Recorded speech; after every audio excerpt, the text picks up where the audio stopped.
Union ছাত্র দলের সাবেক সভাপতি, বর্তমান ইউনিয়ন যুব দলের সিনিয়র যুগ্ম স্বেচ্ছাসেবক দলের অনেক নেতাকর্মী আছেন।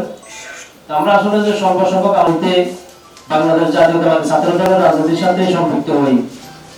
এটা 2010 সাল থেকে আমি যখন সভাপতি হই তখন থেকে আমি এখানে বসে এখান থেকে বিএনপির কার্যক্রম চলে।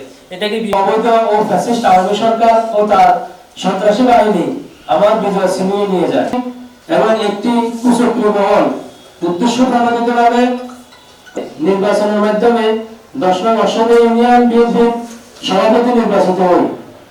2010 সালে খরিদ করি, যাহা উক্ত বলিটি অবৈধ আওয়ামী ফ্যাসিস্ট সরকারের ক্ষমতার আমলে আনুমানিক 2013 পরিষদের নির্বাচন চেয়ারম্যান নির্বাচনের সময়কালে ডিবি র্যাবের তীব্র নিন্দা ও প্রতিবাদ জানাচ্ছি।